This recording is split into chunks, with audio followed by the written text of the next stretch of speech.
मंजिलों तक जाओगे तभी मंजिल पाओगे। मंजिलों की तो फितरत है कि वो खुद चलकर नहीं आते, हमें अपनी मंजिल की तरफ कदम तो उठाना ही पड़ता है। दोस्तों, मंजिल तक पहुंचने से पहले वीडियो को लाइक कर दीजिए और चैनल को सब्सक्राइब कर लीजिए। तो चलिए अब मंजिल की ओर आगे बढ़ते हैं। हमने हमेशा देखा है जिन लोगों के जीवन में लक्ष्य होता है, जिन्हें कुछ पाना होता है, वो हमेशा कितने उत्साहित रहते हैं, हमेशा सपनों की बातें करते हुए आगे बढ़ना चाहते हैं। उनकी बातों से ऐसा लगता है कि वो अपनी जिंदगी से कितना प्यार करते हैं, जिंदगी में बहुत कुछ कर लेना चाहते हैं। उन्होंने अपने लक्ष्य को निर्धारित करके अपने जीवन को कई मूल्य दिया होता है। पर जो लोग अपने जीवन में लक्ष्य निर्धारित नहीं कर पाते हैं, वो हमेशा कुछ कम आत्मविश्वास से भरे होते हैं। उन्हें ऐसा लगता है कि जिंदगी को जीने का कोई मतलब ही नहीं है, वो बस खा रहे हैं, जी रहे हैं और सो रहे हैं। उन्हें पता ही नहीं होता कि असल जीवन में करना क्या है। ऐसा करके वो सब इतनी बड़ी जिंदगी को यूं ही खराब कर देते हैं। भगवान श्री कृष्ण ने बताया है कैसे लक्ष्य निर्धारित किए करके अपने जीवन को अच्छा बना सकते हैं, और लक्ष्य निर्धारित करना कितना जरूरी है। बिना लक्ष्य के जीवन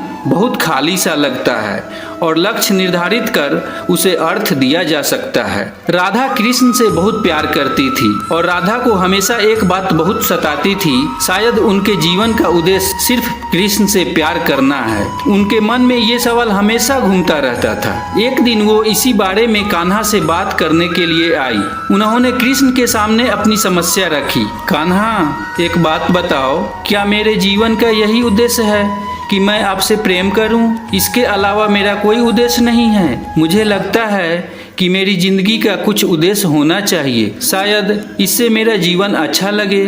उद्देश्य के बिना तो ऐसा लगता है कि बस यूं ही मेरा जीवन कट रहा है। मुझे इस बारे में कुछ बताइए ना, कैसे मैं एक बड़ा उद्देश्य अपने जीवन में बना सकती हूँ, और मेरे अलावा कोई भी इंसान कैसे अपने जीवन को मूल्यवान बना सकता है। राधे, सबसे पहले तुम्हें ये समझना होगा कि सबके जीवन का उद्देश्य अलग अलग होता है। किसी के जीवन का उद्देश्य कुछ हासिल करना होता है, किसी के जीवन का उद्देश्य बड़ा योद्धा बनना होता है, और किसी के जीवन का उद्देश्य गाना गाना होता है। कोई कुछ और भी करना चाहता है। आप जैसे लोग भी होते हैं जो अपने जीवन में प्रेम को ही उद्देश्य बना लेते हैं। हालांकि ऐसा नहीं है कि तुम्हारे जीवन का उद्देश्य प्रेम करना है। तुम उस पवित्र प्रेम से आने वाले कई युगों तक लोगों को उत्साहित करती रहोगी। तुम प्रेम को इतना कम मत समझो। तुमने प्रेम भी किया और जिम्मेदारियों को भी निभाया। कान्हा, मेरी बातों का सीधा सीधा जवाब दीजिए ना, और बताइए कि मेरे जीवन का उद्देश्य क्या है, और किसी भी इंसान के जीवन में उद्देश्य होना जरूरी है कि नहीं है। सुनो राधे, किसी भी इंसान के जीवन का उद्देश्य पूर्ण होना बहुत जरूरी है। अगर आपके पास उद्देश्य नहीं होगा तो उस जीवन को जीने का कोई मतलब ही नहीं। उद्देश्य जिनका साफ होता है वो अपने जीवन में बहुत खुश होते हैं, और जिनके जीवन का कोई उद्देश्य नहीं होता वो तो बस पैदा होते हैं। उद्देश्य होने का मतलब ये है कि क्या आप जीवन में कुछ करना चाहते हैं। हर इंसान के अंदर कुछ मजबूती और कुछ इच्छाएं होती है, हमें ये खोजना होगा। मगर कान्हा, हम ये कैसे पता करेंगे कि हमारे जीवन का उद्देश्य क्या है? इसका कोई तरीका है? क्योंकि कई बार हम कुछ ऐसा उद्देश्य भी तय कर लेते हैं जो शायद हमारे लिए सही नहीं होते हैं, और इसे कैसे तय किया जा सकता है कि हम अपने जीवन से क्या चाहते हैं। राधे, अपने जीवन का उद्देश्य तय करने से पहले आपको देखना होगा कि आपका मन क्या चाहता है। जो लक्ष्य आपने सोचा है, क्या सच में आप वही चाहते हैं? उसके अलावा आपकी मजबूती क्या है? आप कौन सा काम सबसे अच्छा कर सकते हैं? आपका जुनून किस चीज के प्रति है? क्या आप गाना गाना चाहते हैं, या आप कुछ तलाश करना चाहते हैं? क्या आपको पढ़ना अच्छा लगता है?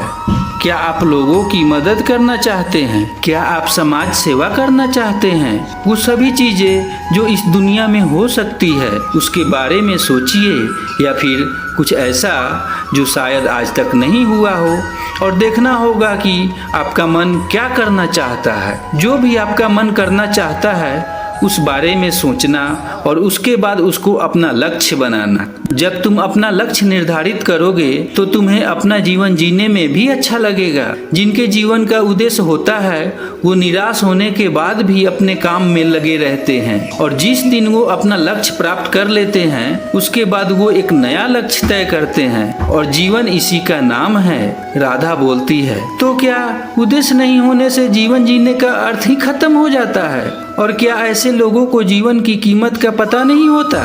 तब कृष्ण बोलते हैं, बिल्कुल राधे, ज्यादातर लोग जिंदगी की खूबसूरती को हल्के में लेते हैं और बिना कुछ किए इतना बड़ा जीवन ऐसे ही गुजार देते हैं। लक्ष्य के लिए एक गुरु का होना भी जरूरी है। जिनके जीवन में अच्छे गुरु, अच्छे माता पिता नहीं होते हैं, उन्हें इस समस्या से ज्यादा जूझना पड़ता है। किंतु हर इंसान को छोटा ही सही पर एक लक्ष्य अवश्य होना चाहिए, इससे जीवन जीने का उत्साह बना रहेगा। राधा बोली, तो क्या लक्ष्य के लिए किसी और चीज की जरूरत होती है? बिल्कुल राधे, सबसे जरूरी है एकाग्रता। जो आदमी स्वस्थ और एकाग्र मन से लक्ष्य निश्चित करता है वो उसे पाने में भी उतनी ही मेहनत करता है। जो लोग बस हवा में फैसले लेते हैं उनके लिए तो लक्ष्य बनाना और भूलना रोज का काम होता है। राधा कृष्ण की बातों को मुस्कुराकर सुन रही थी और उसे अपने तथा बाकी लोगों के लिए भी काफी कुछ पता चल गया था।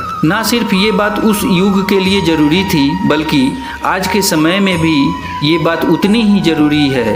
अपने आसपास हम रोज बिना लक्ष्य के लोगों को और लक्ष्य वाले लोगों को देखते हैं। उन दोनों के चेहरे को देखकर आप अंदाजा लगा सकते हैं कि लक्ष्य होना कितना जरूरी है और लगातार उसे पाने की कोशिश करना भी। दोस्तों, आप भी आज अपना लक्ष्य सोच समझकर तय करें और अगर आपने तय कर लिया है तो उसकी तरफ जी जान लगा दें। दोस्तों, कैसी लगी ये मधुर वाणी कमेंट करके जरूर बताइएगा और वीडियो को लाइक कर दीजिएगा तथा चैनल को भी सब्सक्राइब कर लीजिएगा।